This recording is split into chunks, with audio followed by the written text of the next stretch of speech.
Perfect. How are you doing, Grace? Good, how are you? I am doing so wonderful. All right, are you ready to get started with the interview? Yes, I am. Okay, perfect.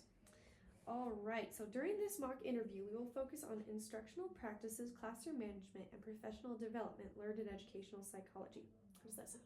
That sounds great. Good? Okay, can you please take 2 minutes to introduce yourself? Of course, yes. So like you said, my name is Grace Peterson. I'm from around here. I'm from American Fork. But yeah, I just finished my degree at Utah Valley University for elementary education. So that's why I'm here, to become a teacher.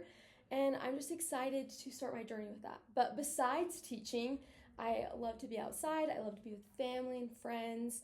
I also love reading. That's one of my passions. So I love It's a good thing for a teacher reading. to have. Yes, I love reading with the kids. I love reading their small little books or a chapter book and doing analysis. So it's awesome.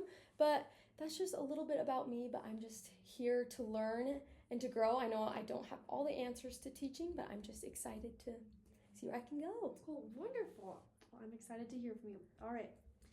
So for the first question we have, how do you incorporate learning theories into your teaching practices, and can you provide an example of how a specific theory has informed your instruction? Yes. I think first off, theories are so important for education because they focus on all the needs of a child, like the social, emotional, cognitive, behavioral, all of those things have a theory that you can try to implement as they've just done with research. And so one that I really like is Bro Fenner's behavioral theory with the systems. I think it's really important to look at a child and to understand every microsystem that makes them up and how they interact with one another.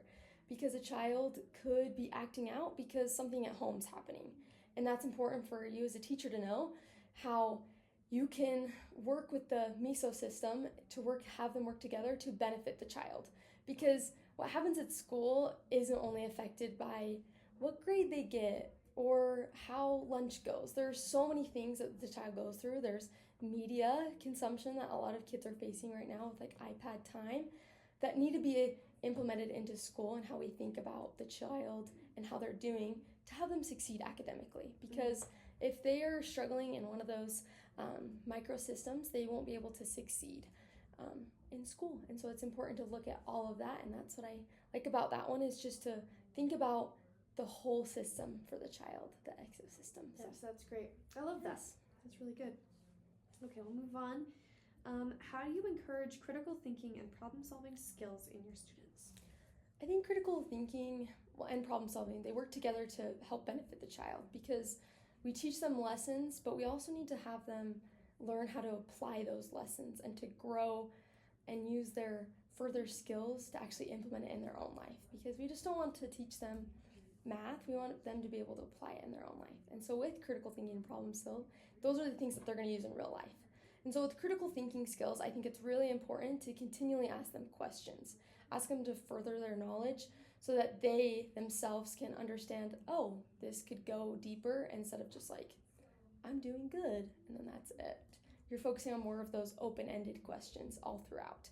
And I think with problem solving, it's important to do those types of activities in the classroom where they are allowed to have this question and to be able to solve it on their own or in groups, where they're able to foster creativity within that problem solving to realize that there's not just one way to do things, but there's multiple.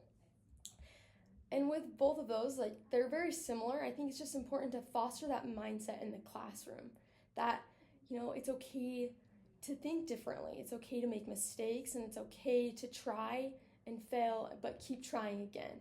Because if you focus on those things with critical thinking and problem solving, then the student is able to grow farther and expand their learning and become a lifelong learner, which is another goal of school, should be able to become a lifelong learner instead of just passing the class at the time. I agree with that. All right, and then we have one more. How do you stay current with educational trends and professional development? Yes, I think that's the really cool thing about education is that it's ever changing. I think you hear like the complaint a lot, like parents are like, math changes all the time, I don't understand. But I think that's what's super cool is that as humans, we're not just set on one way and doing it and just continually doing that all throughout time. We're constantly learning and growing and seeing how we can implement new strategies to help the next generation. And so I think that's what I want to work on as a teacher, is not to be set in my ways, to be learning from my coworkers and my administration team at the school that I work at, to really be learning from them and seeing what I can implement that maybe I didn't learn before, but to learn what they do.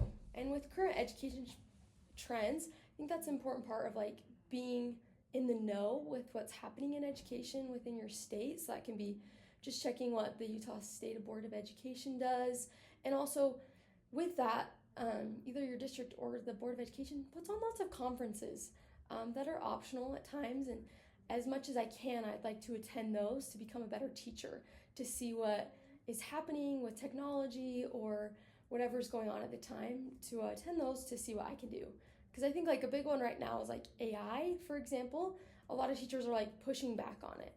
And I think that's okay because they have their belief. But I think if we're going to keep growing with the world and changing with times, we need to be implementing those things. So learning how to implement AI and teach kids that, you know, AI can be useful for certain things, and having assignments with that where it's not like we're teaching them how to cheat on a test, but that they're implementing it into learning by brainstorming or using it another way.